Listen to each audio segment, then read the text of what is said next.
Hey all, welcome back to the Fantasy Football Endgame. Welcome especially to our Endgame community, loyal viewers. Thanks for watching us. If you're new, welcome. Also, we're going to talk about the top 10 running backs according to expert consensus as of the midsummer point of the offseason. Look, there's a lot to go. A lot of things still happening. Players getting traded. Who knows what will happen from now until the start of the season. But looking at the early draft rankings, we're going to give our take on the top 10 running backs and see too high, too low, or just right.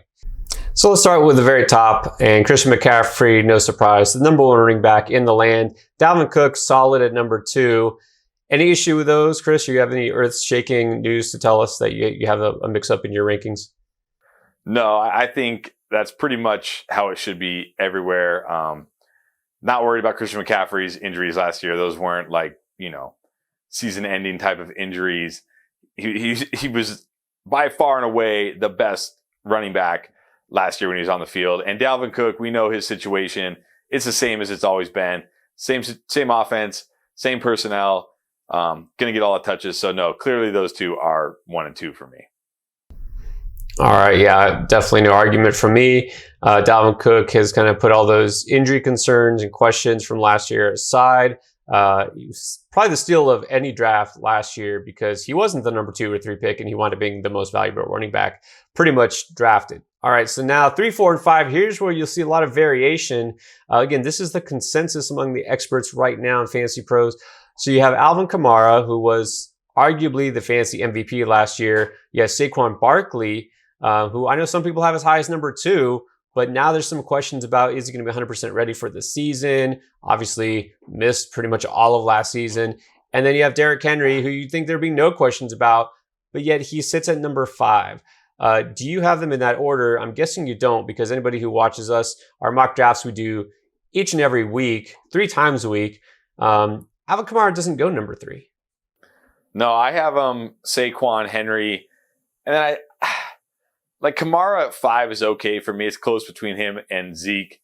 But I just think, I'm not worried about Saquon's injuries or everything. Look, Dalvin Cook tore his ACL too, and he's been a beast the last few years, and no one cares, right? No one remembers. No one cares that he tore his ACL. Adrian Peterson tore his ACL, put up 2,000-yard season in the next year, and was a starting running back in the NFL as recently as last year. Saquon Barkley, we know he's the unquestioned workhorse there in New York. He's one of the few guys who's going to get pretty much every running back touch. So I have him at number 3. I have him slightly ahead of Henry simply because of the pass catching. I mean, Derrick Henry had 2,141 total yards last year, 17 total touchdowns, and he was only, I air quote because it's still high, but he was only the running back 3. If Christian McCaffrey or Dalvin Cook or Saquon Barkley has over 2,000 yards and 17 touchdowns, they're going to break fantasy football because they're going to catch 70 to 80 passes. Derrick Henry just doesn't give you that. So if he regresses at all, there's no way he's cracking the top 3. I mean, he barely cracked the top 3 last year with one of the greatest seasons of all time. And then Alvin Kamara, again, I don't quite have him at 5. I probably have him down at 6 behind Zeke, simply because the question marks there in New Orleans. We know he's not going to get targeted as much as he did with Drew Brees. That's just a fact. I mean, he was averaging 8 targets per game with Drew Brees. That's ridiculous. And for a guy who scores so many of his fantasy points through the air, that could be a big blow to him. So just because of the uncertainty, I have him below those other 2 guys. Yeah, now I do agree mostly with you on all those takes. Saquon Barkley, you can't worry too much about the injury. He'll be fine. And again, what do you worry more about? What he does in week 1 and 2, or what he's doing in week 15, 16, and now 17, 18, who knows? I mean, let's not worry too much and discount him because of, whether he's getting 100% of the touches in week 1. That doesn't matter. All right, so I have him probably number 3. Now, the difference is with Kamara and Henry, it's always the same debate here. It's not about, what can they do? We've seen what they can do. They can both be league winners. What do you think is the most reasonable range of outcomes for them? It's the floor ceiling debate. Kamara has a really high floor because he's a pass catcher, but that was with Drew Brees. This offense is going to look different. We know that. And I know we both have a little bit of concern with that. And he did, win leagues down the stretch, but that was a lot because of that 6 touchdown game, a lot of touchdowns scored.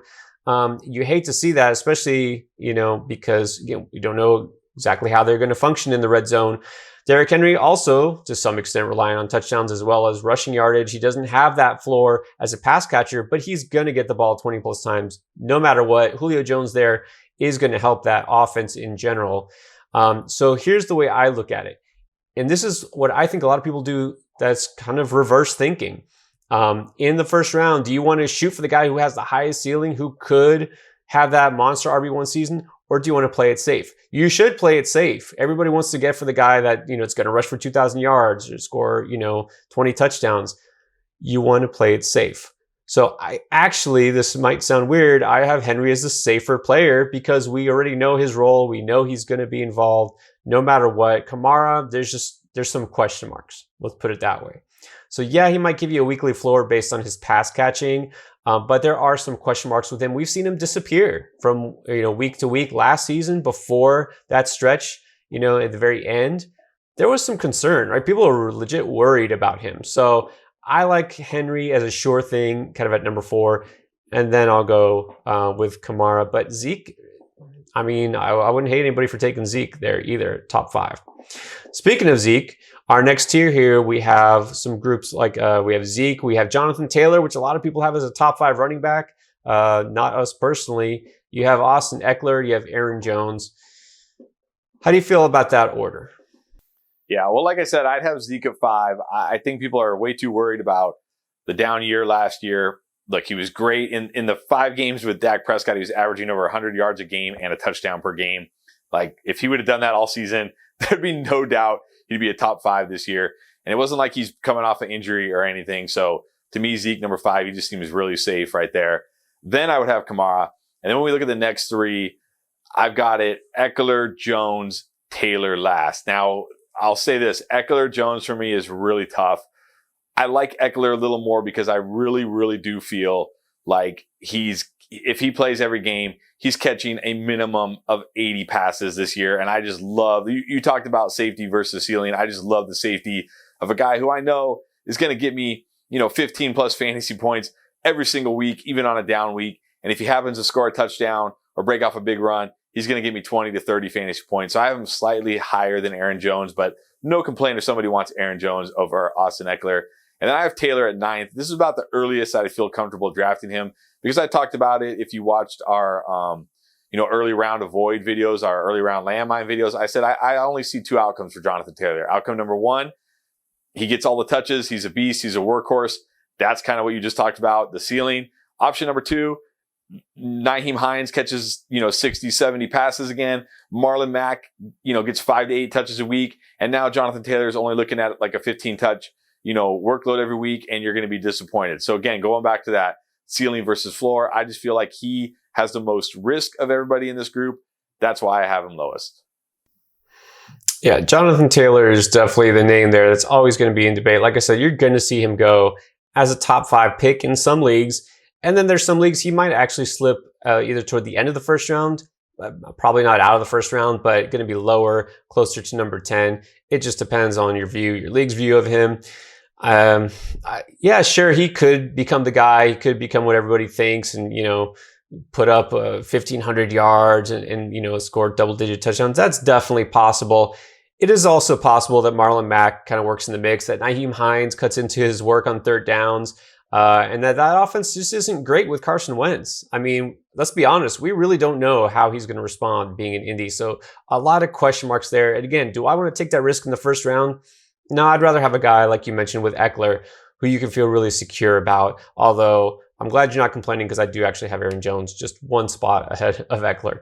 But other than that, really no arguments about the way these guys are grouped. It's just I would have Taylor in the lower end and Jones a little bit higher. And then number 10 to round out this list is Nick Chubb. We know what we're getting with him. There's definitely a security there. I'll be honest, I actually don't have him in my top 10. He slips down to number 11 because my boy, Cam Akers, has to make this top 10. Chris, do you have anybody else who didn't make this top 10 list for the consensus that should slip in here as far as running backs?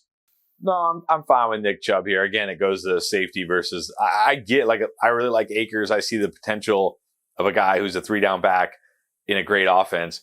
But we know what we're getting with Nick Chubb. And, if you look at the games last year where Wyatt Teller was healthy with the Browns, they averaged almost 170 rushing yards per game and over 2 rushing touchdowns per game. So, yeah, I know Kareem Hunt's there and it eats into his ceiling. I mean, Nick Chubb would probably be a top 3 or 4 fantasy, running back if it wasn't for Kareem Hunt. But even still, there's enough to go around in this offense. And we know, what you're going to get from Nick Chubb every time he's on the field. So I'm fine with Nick Chubb at 10. All right, that's our take on the top 10 running backs. What do you think? Anybody that should be in this list? Najee Harris? Really? I don't know. Well, let's see what you think. Hit us up with a comment. Let us know. And of course, hit subscribe if you haven't already. We appreciate it.